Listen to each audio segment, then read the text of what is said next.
ഇല്ലോജിക്കലാണെന്ന് പറഞ്ഞു.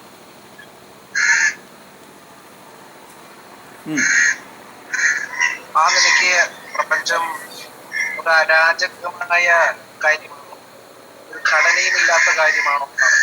പ്രപഞ്ചം ഇല്ലോജിക്കലാണെന്ന് പറഞ്ഞതിൻ്റെ കാരണം എന്ന് പറയുന്നത് പ്രപഞ്ചം ഒരു ഇല്യൂഷറിയാണ് എന്നുള്ളത് കൊണ്ടാണ് അങ്ങനെ പറഞ്ഞിരിക്കുന്നത്. പ്രപഞ്ചം ഇല്യൂഷറിയാണ് എന്ന് പറയണമെങ്കിൽ നമുക്ക് ഈ ഇല്യൂഷൻ്റെ മുകളിലെത്തണം. പ്രപഞ്ചത്തിൻ്റെ ഇല്യൂഷൻ മോഹത്തിന് അതീതനായി തീരുന്ന അവസ്ഥ, അതായത് ബോധപ്രാപ്തനായി കഴിഞ്ഞാൽ മാത്രമേ പ്രപഞ്ചം ഇല്യൂഷറിയാണെന്ന് ബോധ്യപ്പെടുകയുള്ളൂ. അതുവരെ പ്രപഞ്ചം സത്യം തന്നെയാണ്, വ്യാവഹാരികമായി സത്യം തന്നെയാണ്. അപ്പോൾ സാറ് ചോദിച്ച പോലെ ബോധപ്രാപ്തിയിലെത്താൻ വേണ്ടിയുള്ള കാര്യമായിട്ടാണ് ഇത് നമ്മൾ അളവുകോല് ഫിക്സ് ചെയ്യുന്നതെങ്കിൽ ബോധപ്രാപ്തിക്ക് ഈ പ്രപഞ്ചം ഇല്ലോജിക്കൽ തന്നെയാണ്. അതുകൊണ്ടാണ് ഇതിനെ ഇല്ലോജിക്കൽ, പ്രപഞ്ചം ഇല്ലോജിക്കൽ എന്നും ഇതിനെയും അതുമായി ബന്ധപ്പെട്ട കാര്യമായതുകൊണ്ട് ഇല്ലോജിക്കൽ എന്നും പറഞ്ഞത്. അല്ലാതെ ഇപ്പോൾ ഒരു സത്യാന്വേഷണത്തിനാണ് സ്വാഭാവികമായിട്ട് ഇത് പ്രയോജനപ്പെടും, വിജ്ഞാനം പുതുക്കാൻ പ്രയോജനപ്പെടും.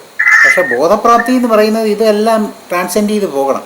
അപ്പോൾ ട്രാൻസെൻഡ് ചെയ്ത് പോകാൻ വേണ്ടി ഉപയോഗിക്കുമ്പോൾ പ്രാപഞ്ചികമായിരിക്കുന്ന പരിമിതികളുള്ള പലതും വച്ച് അതിലെത്താൻ സാധ്യമല്ല. അതിൽ നിന്ന് മുകളിലേക്ക് യാത്ര ചെയ്യേണ്ടി വരും. അല്ല, നമുക്ക് തന്നിരിക്കുന്നതെന്ന് ഞാൻ പറഞ്ഞിരിക്കുന്നത് നമുക്ക് ഗിവൺ ഇംഗ്ലീഷിൽ പറയുന്നതിൻ്റെ മലയാളം പറഞ്ഞതാണ്. നമുക്ക് നൽകപ്പെട്ടിരിക്കുന്ന, നമുക്ക് കിട്ടിയിട്ടുള്ള നമ്മുടെ ബേസിക് ഫാക്കൽറ്റികൾ വെച്ചുകൊണ്ട് അതിലേക്ക് പോകാൻ വളരെ ബുദ്ധിമുട്ടാണ്. നമ്മുടെ ഫാക്കൽറ്റികൾ വികസിപ്പിച്ചെടുത്ത് അതീന്ദ്രിയമായിരിക്കുന്ന സാഹചര്യങ്ങളിലേക്ക് എത്തിയാൽ മാത്രമേ നമുക്ക് അതിലേക്ക് പോകാൻ സാധിക്കുകയുള്ളൂ. അതുകൊണ്ട് അങ്ങനെ എടുക്കുമ്പോൾ പ്രപഞ്ചം ഇല്ലോജിക്കലാണെന്ന് പറയേണ്ടി വരും. കാരണം ഏറ്റവും ലോജിക്കലായിട്ടുള്ളത് ബോധം മാത്രമാണ്. അത് മാത്രമേ സത്യമായിട്ടുള്ളൂ എന്ന് ബോധ്യപ്പെട്ട് കഴിഞ്ഞാൽ പിന്നെ ഇത് ഇല്ലോജിക്കലാണ്. പക്ഷേ നമ്മളിവിടെ ഇരുന്നുകൊണ്ട് പറയുമ്പോൾ, സാധാരണഗതി പറയുമ്പോൾ പ്രപഞ്ചം ഇല്ലോജിക്കലാണെന്ന് പറയാൻ സാധ്യമല്ല. സാറ് പറഞ്ഞതുപോലെ തന്നെ ഇല്ലോജിക്കലാണെന്ന് പറയാൻ സാധ്യമല്ല. പക്ഷേ എന്തുകൊണ്ട് ഞാനങ്ങനെ പറഞ്ഞു എന്ന് വെച്ചാൽ നമ്മുടെ ഇവിടുത്തെ യാർഷിക്ക് ഫിക്സ് ചെയ്തിരിക്കുന്നത് ബോധത്തിലേക്ക് ആയതുകൊണ്ടാണ്. അല്ലെങ്കിൽ പറയാൻ സാധ്യമല്ല. ഇല്ലോജിക്കലാണെന്ന് പറയുന്ന ഒരു കാര്യം ഇല്യൂഷറിയാണ് എന്നുള്ളതുകൊണ്ടാണ്. മഹാസ്വപ്നമാണ് ഈ ജാഗ്രത് എന്ന് പറഞ്ഞിരിക്കുന്നത് കൊണ്ട്. ഈ ജാഗ്രത് എന്ന് പറയുന്നത് എന്താണ്? പ്രപഞ്ചത്തിൻ്റെ അസ്തിത്വമാണ്. ജാഗ്രത ഇല്ലാത്ത സുഷുപ്തി എന്ന് പറയുന്നത് എന്താണ്? പ്രപഞ്ചത്തിൻ്റെ അസ്തിത്വമില്ലായ്മയാണ്, ശൂന്യതയാണ്. അതിലേക്ക് നമ്മൾ പഠിച്ചു വരുന്ന എല്ലാ കാര്യങ്ങളും, ഇപ്പോൾ തമോ ഗുണങ്ങൾ, അതുപോലെ തന്നെ പഞ്ചകോശങ്ങൾ, അതുപോലെ ഉള്ള ഡെറിവേഷൻസ് എല്ലാം തന്നെയും ഈ ഇല്യൂഷന്റെ ഭാഗമായിരിക്കും. പിണ്ഡാണ്ടത്തിലും ബ്രഹ്മാണ്ടത്തിലുമുള്ള കാലഗണന, തീർച്ചയായിട്ടും നമ്മൾ ആ ഇല്യൂഷനെയാണ് ആദ്യം പഠിച്ചുകൊണ്ടിരിക്കുന്നത്. ഞാനിപ്പോൾ ഒരു ചലച്ചിത്ര വിദ്യാർത്ഥിയാണെങ്കിൽ ചലച്ചിത്രം എങ്ങനെ നിർമ്മിക്കുന്നു, ചലച്ചിത്രത്തിൻ്റെ ഘടന എങ്ങനെയാണ്, ചലച്ചിത്രത്തിൻ്റെ ജോമെട്രി എങ്ങനെയാണ്, ഇതാണ് ഞാൻ പഠിച്ചുകൊണ്ടിരിക്കുന്നത്. അല്ലാതെ അതിൻ്റെ പുറകിലുള്ള സത്യമായ തിരശീലയെക്കുറിച്ച്, വെള്ളിത്തിരയെക്കുറിച്ചല്ല. വെള്ളിത്തിര സത്യമാണെന്ന് മനസ്സിലാക്കിക്കൊണ്ട് എങ്ങനെയാണ് ഈ മോഹ സ്വരൂപമായിരിക്കുന്ന ചലച്ചിത്രം നിർമ്മിക്കുന്നത്, അതിൻ്റെ രീതി എങ്ങനെയാണ്, അതെങ്ങനെയാണ് ആനന്ദവൽക്കരിക്കുന്നത്, ആനന്ദം ഉണ്ടാക്കുന്നതെന്ന് പറയുമ്പോൾ സുഖമോ ദുഃഖമോ തോന്നിപ്പിക്കുന്ന വികാരമുണ്ടാക്കുന്നത് എങ്ങനെയാണ്, ഇതൊക്കെയാണ് നമ്മൾ ആ കലയിൽ അഭ്യസിക്കുന്നത്. അതുകൊണ്ട് ഇതൊക്കെ തന്നെ അക്കാഡമിക്കായിട്ടുള്ള കാര്യങ്ങളാണ്. സാറ് ചോദിച്ചതെല്ലാം തന്നെ അക്കാഡമിക്കായിട്ടുള്ള കാര്യങ്ങളാണ്. സത്യവുമായിട്ട് നേരിട്ട് ബന്ധമല്ല ഇതിന്. സത്യവസ്തുവിൽ നിന്ന് തിരിഞ്ഞിരിക്കുന്ന അബോധാവസ്ഥയിൽ സഞ്ചരിക്കുന്ന കാര്യങ്ങളുടെ വിശേഷണങ്ങളാണ് ഇവയൊക്കെ. ബോധത്തിൻ്റെ കാര്യത്തിൽ എത്തിക്കഴിഞ്ഞാൽ ബോധത്തിൻ്റെ ഇവിടെ കോശങ്ങളില്ല, ഇതൊന്നും തന്നെ ഇല്ലല്ലോ. ഈ പറഞ്ഞ സത്കർമ്മങ്ങളോ ദുഷ്കർമ്മങ്ങളോ ഇല്ല, സത്വരജസ് തമോ ഗുണങ്ങളില്ല. ഇതിനൊക്കെ അതീതമാണ് ബോധം. ബോധത്തിൽ നിന്ന് പ്രകൃതി ഉരുത്തിരിയുന്ന സമയത്ത്, പ്രപഞ്ചം ഉരുത്തിരിയുന്ന സമയത്താണ് ത്രിഗുണങ്ങൾ വരുന്നതും കോശങ്ങളുണ്ടാകുന്നതും മനസ്സുണ്ടാകുന്നതും അഹങ്കാരം ഉണ്ടാകുന്നതും ഒക്കെ. അതൊക്കെ അതിൻ്റെ താഴെ തന്നെയാണ്. അതൊന്നും സത്യവുമായിട്ട് ബന്ധപ്പെട്ട കാര്യങ്ങളല്ല. പരമമായിരിക്കുന്ന സത്യത്തിൽ, പാരമാർത്ഥികമായിരിക്കുന്ന സത്യത്തിൽ ഇതുമായിട്ടൊന്നും ഒരു ബന്ധവുമില്ല. ഇവയൊക്കെ വ്യാവഹാരികമായിരിക്കുന്ന സത്യങ്ങളാണ്. പാരമാർത്ഥികമായ സത്യം എന്ന് പറയുന്നത് നമ്മൾ എത്തിച്ചേരുക, നമ്മൾ തന്നെ ആയിത്തീരുക എന്നല്ലാതെ അതിനെ അറിയാൻ സാധിക്കുകയില്ല. അതാണ് അതിൻ്റെ പ്രത്യേകത. അതിനെ അറിയുക എന്നുള്ളതല്ല, അതിനെ അറിയാൻ സാധിക്കില്ല, അതായിത്തീരാനേ പറ്റുള്ളൂ. ഞാൻ ബോധത്തിലാണ് എന്ന് എത്തിച്ചേർന്ന് കഴിയുമ്പോൾ ബോധം എന്താണെന്ന് രുചിക്കുന്നു, എന്താണെന്ന് അനുഭവിക്കുന്നു. ആ അനുഭവത്തിൽ നിന്ന് പുറകോട്ട് പോകുന്നില്ല. അല്ലാതെ ഒരിക്കലും എനിക്കൊരു തേർഡ് പേഴ്സണായിട്ട് നിന്ന് ബോധം അറിയാൻ ഒരിക്കലും സാധ്യമല്ല. അങ്ങനെ ഇരിക്കുമ്പോൾ ഇത് ഒരു മായാ സ്വരൂപമായിട്ട് മനസ്സിലാക്കി എങ്ങനെയാണോ സാർ ഒരു സിനിമ നിർമ്മിക്കുന്നത് അതുപോലെ ഒരു ജീവിതത്തിലേക്ക് സാറ് സങ്കല്പ വികല്പങ്ങളോടുകൂടി ഇറങ്ങി വരികയും ചെയ്യും. ഇതാണ് അതിൻ്റെ വ്യത്യാസം. സാറാണ് അതിൻ്റെ സംവിധായകൻ. അതാണ് അതിൻ്റെ വ്യത്യാസം. അല്ലാതെ സത്യമായിട്ട് അല്ല. എന്താ സച്ചിദാനന്ദാവസ്ഥ ബോധത്തിൽ നിന്ന് ഒരു പടി താഴെയാണ്. സച്ചിദാനന്ദ അവസ്ഥ എന്ന് പറയുന്നത് ബോധത്തിൽ ഒരുപടി താഴെ തന്നെയാണ്, സംശയമില്ല. സച്ചിദാനന്ദ അവസ്ഥ എന്ന് പറയുന്നത് സത്ത്, ചിത്ത്, ആനന്ദം എന്നിങ്ങനെയുള്ള മൂന്നായി ഇരിക്കുന്നു എന്നുള്ള വിഭജിതമായിരിക്കുന്ന സാഹചര്യമാണ്. ബോധത്തിൽ അതൊന്നും തന്നെ ഇല്ല.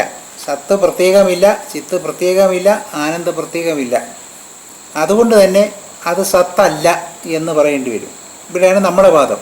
വേദാന്തികൾ എഗ്രി ചെയ്യാത്ത കാര്യം എന്ന് പറഞ്ഞാൽ സച്ചിദാനന്ദ സ്വരൂപത്തിന് അപ്പുറത്താണ് ബോധം എന്നിരിക്കെ എന്നാണെങ്കിൽ അത് സത്തല്ല,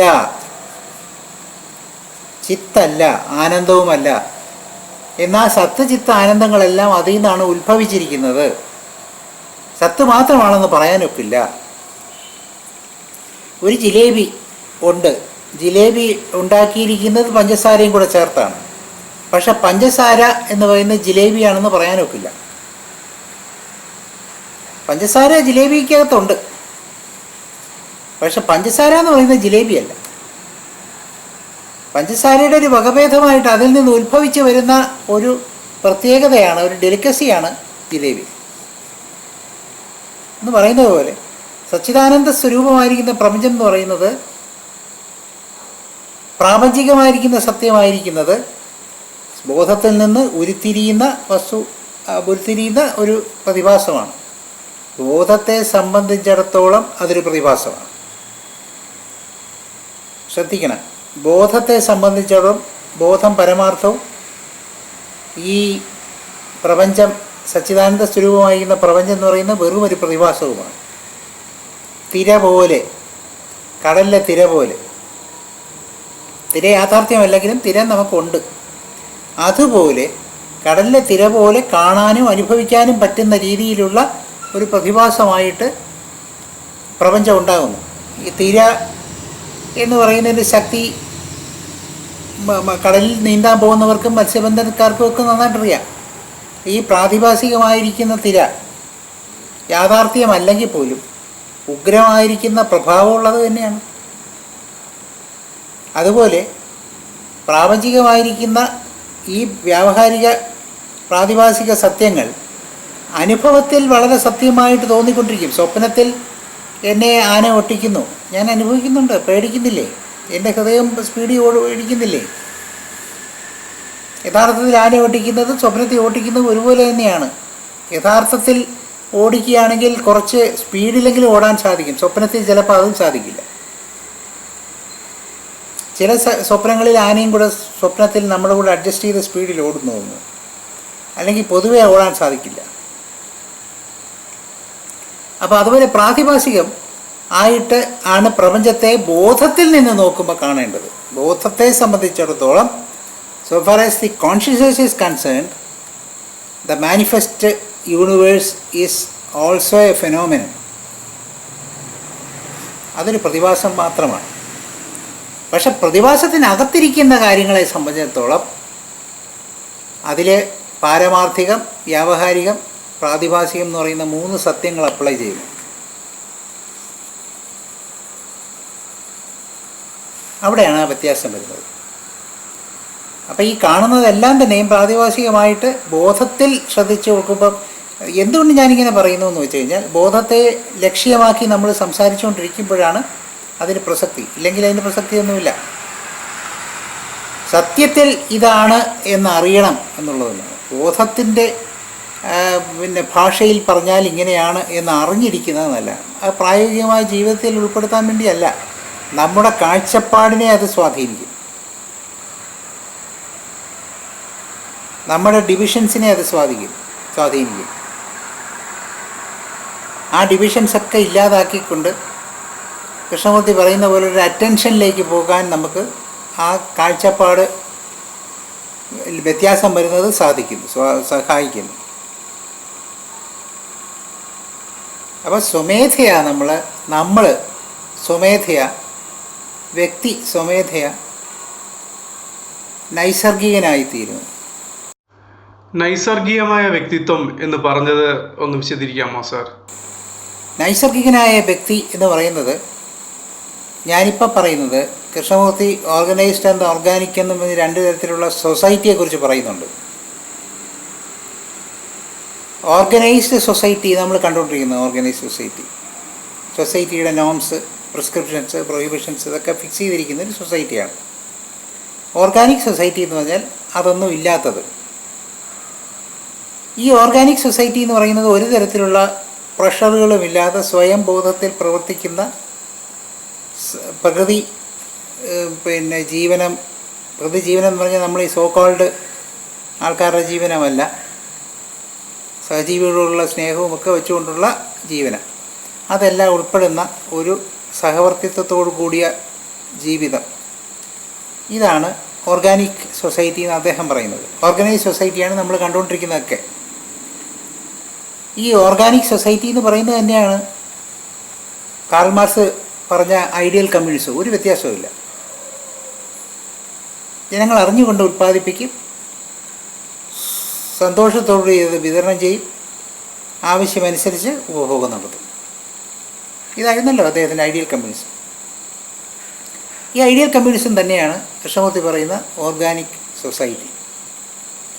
നമ്മളുടെ ഓർഗനൈസ്ഡ് സൊസൈറ്റിയാണ്. ഞാനിപ്പം പറയുന്നത് ഇത് സൊസൈറ്റിയിലാകുന്നതിനേക്കാൾ പ്രധാനമായിട്ട് that should be at the stage of individual, organised individual versus organic individual എന്നായിരുന്നു കൃഷ്ണമൂർത്തി പറയേണ്ടിയിരുന്നതെന്നാണ് എൻ്റെ അഭിപ്രായം. കൃഷ്ണമൂർത്തി പറഞ്ഞു കാണും, തീർച്ചയായിട്ടും പറയാതിരിക്കാൻ വഴിയൊന്നുമില്ല, മറ്റ് ഭാഷകളായിരിക്കും ഉപയോഗിച്ചിരിക്കുന്നത്. ഇവിടെ നമ്മൾ പറഞ്ഞു വന്നിരിക്കുന്നത് ഈ ബോധത്തോടു കൂടി ഇരിക്കുന്നവൻ അവൻ ഓർഗാനിക് പേഴ്സണാലിറ്റിക്കകത്തായിരിക്കും. ഈ ഓർഗാനിക് പേഴ്സണാലിറ്റി എന്ന് പറയുന്നതിനെയാണ് ഗുർജീഫ് എസൻസ് എന്ന് വിളിക്കുന്നതെന്ന് കഴിഞ്ഞ ഏതോ ദിവസത്തെ ചർച്ചകളിൽ മനസ്സിലാക്കി. ഓർഗനൈസ്ഡ് പേഴ്സണാലിറ്റി എന്ന് പറയുന്നതിനെ അദ്ദേഹം പറയുന്നത് പേഴ്സണാലിറ്റി എന്നാണ്. ക്രമപ്പെടുത്തി എടുക്കുന്ന ബിക്കമിങ്ങുകളാണ്. ഓർഗാനിക് സ്റ്റേറ്റ് ഓഫ് ബീയിങ് എന്ന് പറയുന്നത് ഒറിജിനലാണ്, നൈസർഗികമാണ്. ഓർഗനൈസ്ഡ് സ്റ്റേറ്റ് ഓഫ് ബീയിങ് എന്ന് പറയുന്നത് കൃത്രിമമാണ്. കൃത്രിമമാണെന്ന് പറഞ്ഞു കഴിഞ്ഞാൽ ഉണ്ടാക്കിയെടുക്കുന്നതാണ്, ലേബേർഡാണ്, ക്രിയേറ്റീവല്ല. അതിന് ലോജിക്കൽ ആവശ്യമാണ്. ലോജിക്കലാണത്, മറ്റേത് ക്രിയേറ്റീവാണ്. നമുക്ക് രണ്ട് സാധ്യതകളും മനുഷ്യനുണ്ട്. തലച്ചോറിൻ്റെ രണ്ട് വശം, ഒന്ന് ലോജിക്കലായിട്ടും ഒന്ന് ക്രിയേറ്റീവായിട്ടും ഇരിപ്പുണ്ട്. If you want to remain creative you can be creative, original, organic if you want. If you opt to be organized, you can become an organized person, logical person, contrived person. അത് വായിപ്പില്ല. അപ്പോൾ ബോധം ഉണ്ടാക്കേണ്ടിയിരിക്കുന്നതിൻ്റെ അവസ്ഥ എന്ന് പറയുന്നത് ഇത് പ്രാതിഭാസികമാണെന്ന് മനസ്സിലാക്കി കഴിഞ്ഞാൽ എന്താണ് സംഭവിക്കുന്നത്? ഇതിന് ആവശ്യത്തിൽ കവിഞ്ഞ പ്രാധാന്യം നമ്മൾ കൊടുക്കുകയില്ല. അതാണ് ഇതിൻ്റെ നെറ്റ് എഫക്റ്റ്. ഇത്രയേ ഉള്ളൂ. ഇത് ക്ഷണപ്രഭാചഞ്ചലം. ശ്രീരാമചന്ദ്രൻ പറയുന്നത് പോലെ ക്ഷണപ്രഭാചഞ്ചലമാണ് എന്ന് ബോധ്യപ്പെട്ട് കഴിഞ്ഞാൽ ഇതിലൊന്നും ഒരു ഷോക്കില്ല, ഒരു നിസ്സാരമാണ്. അതിനേക്കാളും ഞാൻ വലുതാണ്. അതല്ല ബിക്കമിങ്ങിനാണ് നമ്മൾ പ്രാധാന്യം കൊടുക്കുന്നതെങ്കിൽ അത് വലുതും നമ്മൾ ചെറുതുമാണ്. നമ്മൾ അതിലേക്ക് എത്തിപ്പെടാൻ വേണ്ടിയുള്ള ശാന്ത പരിശ്രമമാണ് നമ്മളിങ്ങനെ നടത്തിക്കൊണ്ടിരിക്കുന്നത്. ഇങ്ങനെ കിതച്ചുകൊണ്ടിരിക്കുകയാണ്. നേതാവാകാൻ, കവിയാകാൻ, ചലച്ചിത്രകാരനാകാൻ, സന്യാസിയാകാൻ, ആത്മീയ ഗുരുവാകാൻ, ഭർത്താവാകാൻ, ഭാര്യയാകാൻ, ഇങ്ങനെ കാമുകനാകാൻ, മകനാവാൻ, ഇങ്ങനെ ഓരോ വേഷങ്ങളായിത്തീരാൻ വേണ്ടി നമ്മൾ കിതച്ചുകൊണ്ടിരിക്കുക. അതുകൊണ്ടാണ് സ്വൽപ്പം അപ്യസ്യ ധർമ്മസ്യ ത്രായതേ മഹതോ ഭയാതെന്ന് പറയുന്നത്.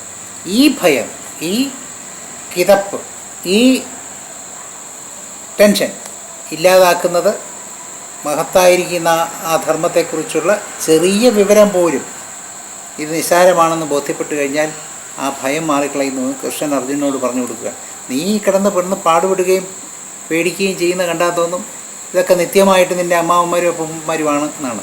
അല്ല, അതുപോലൊരു ധർമ്മം തന്നെയാണ് നീ രാജാവെന്ന് പറയുന്നത്, യോദ്ധാവെന്ന് പറയുന്നത്. അതുപോലൊരു ധർമ്മം തന്നെയാണ്. ധർമ്മങ്ങൾ തമ്മിൽ വ്യത്യാസം അത്രയേ ഉള്ളൂ. അത് ആ കോണ്ടക്സിൽ പറഞ്ഞാണെങ്കിൽ അതിന് സാർവജനീനമായിരിക്കുന്ന പ്രസക്തി അതിനകത്തുണ്ട്. അതുകൊണ്ടാണ് ഈ ഓർഗാനിക്കായിട്ടുള്ള മനുഷ്യനായി തീരുന്നതിനെ നമുക്ക് ബോധത്തിൻ്റെ ആവശ്യമായിട്ട് കാണണം. അപ്പോൾ ആ ബോധം ഉണ്ടായിക്കഴിഞ്ഞാൽ, അതായത് ഇത് പ്രാതിഭാസികമാണ് എന്ന് മനസ്സിലായി കഴിഞ്ഞാൽ പിന്നെ ഇതിനെ അതിനാവശ്യമുള്ള ഗൗരവം മാത്രമേ കൊടുക്കുകയുള്ളൂ. താങ്കളൊരു സിനിമ ചെയ്യുന്നു, ആ സിനിമ ചെയ്യുന്നതിന് ആവശ്യമുള്ള സിനിമയ്ക്ക് ആവശ്യമായ ഗൗരവങ്ങളെല്ലാം അതിന് കൊടുക്കും. പക്ഷേ സിനിമ യാഥാർത്ഥ്യമാണെന്ന് പറഞ്ഞുകൊണ്ട് അതിനകത്ത് സാറ് ഒരാളെ നടനായിട്ട് വയ്ക്കുന്ന ഒരാൾ, ഒരു വില്ലനായിട്ട് വയ്ക്കുന്ന ആൾ സാറിൻ്റെ നായകനെ കുത്തിക്കൊല്ലുന്നു, ഒരു രംഗമുണ്ടെന്ന് വയ്ക്കുക എന്ന് പറഞ്ഞ് സാറിന് ആ വില്ലനോട് ദേഷ്യം തോന്നാമോ? പാടില്ല. സാറ് സിനിമയായിട്ടും യാഥാർത്ഥ്യമായിട്ടും കാണും. അതാണ് ജീവിതത്തോടുള്ള ആഭിമുഖ്യവും. ബോധമുണ്ടായി കഴിയുമ്പോൾ, അതായത് ഇത് പ്രതിഭാസമാണെന്ന് ബോധ്യപ്പെട്ട് കഴിയുമ്പോൾ എങ്ങനെ കാണണം, ഏത് വിധത്തിൽ കാണണം, എത്രമാത്രം അതിനെ കാണാം എന്ന് മനസ്സിലാകുന്നു. അവിടെ ഡിവിഷൻസ് ഇല്ലാതാവുന്നു എന്നുള്ളതാണ്.